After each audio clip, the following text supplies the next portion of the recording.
I think that if the Vikings lose Sam Darnold, they have two choices. A, sign Aaron Rodgers, or B, roll the dice with Daniel Jones until J.J. McCarthy is ready to go.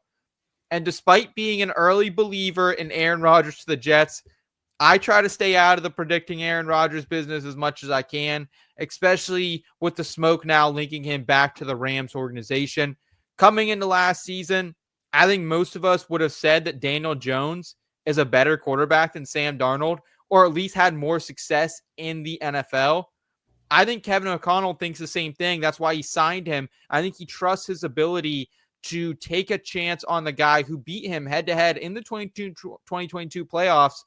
And if this happens, Daniel Jones immediately has quarterback one upside for fantasy and will likely be the best value in redrafts at the position.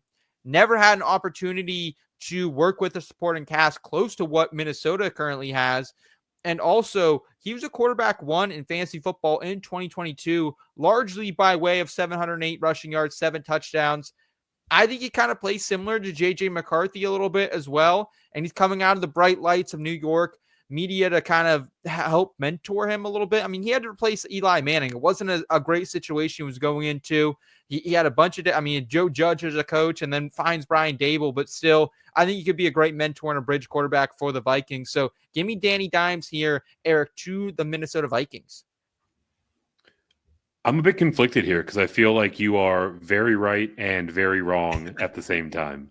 Daniel Jones, I don't believe will be a quarterback one in Minnesota because at least the reporting that I'm seeing is that J.J. McCarthy is a bit ahead of schedule on his recovery timetable. Mm-hmm. And that was an injury that he suffered in early August, right? Yeah. So obviously we're projecting out several months into the future, which is always going to be a bit wobbly. But, I think that there's at least some cause for optimism that it's J.J. McCarthy from week one there in Minnesota. But I still think under my premise that Sam Darnold gets franchise tagged and traded away, be it to Pittsburgh or otherwise, I think there's a lot of value in bringing in Daniel Jones, right? He was on this team for the stretch run, right? He was there, as they were heading into the playoffs. He's familiar with the system. He does offer that veteran presence, right? So whether it's they need to get him out there for a couple of weeks to buy some time for JJ or just to be that steady hand who's familiar with the playbook, who can be one of the better backups in the league if something happens to J.J. McCarthy on what should be another very competitive Vikings team. So I love the call that Daniel Jones sticks here in Minnesota, but I don't think we're going to see him play enough games to where he's really on the fantasy radar. Y'all are crazy for this. This is a crazy take. You guys are on what y'all is smoking whatever Aaron Rodgers is in the offseason.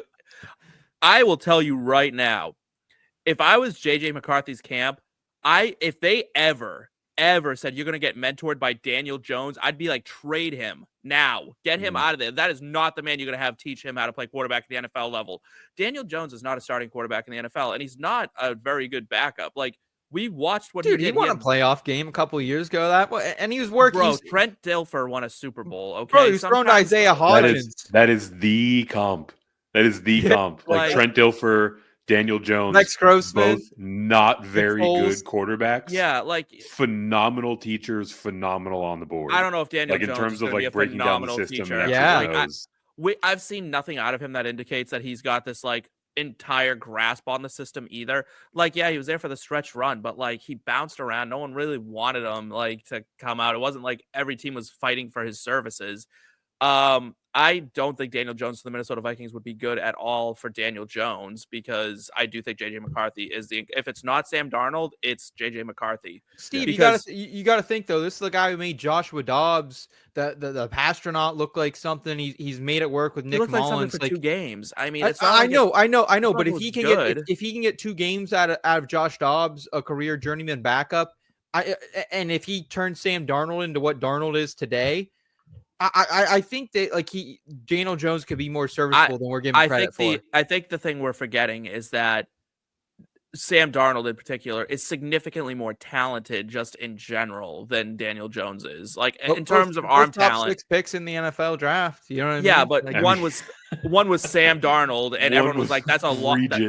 Yeah. Daniel Jones got drafted, and it's not like, listen, he did not hold the starting job because he earned it. Okay, everyone and their mother was like, "Why on earth are the Giants still rolling out Daniel fucking Jones all this time later?"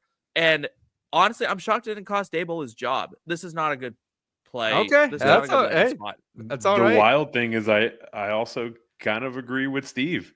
Like the thing that I'm pulling from your analysis is if you're in a position where you're relying on Daniel Jones as your starter, things have gone very poorly for you, right? And like I don't think he has the on-field talent to be a meaningful contributor in the NFL today.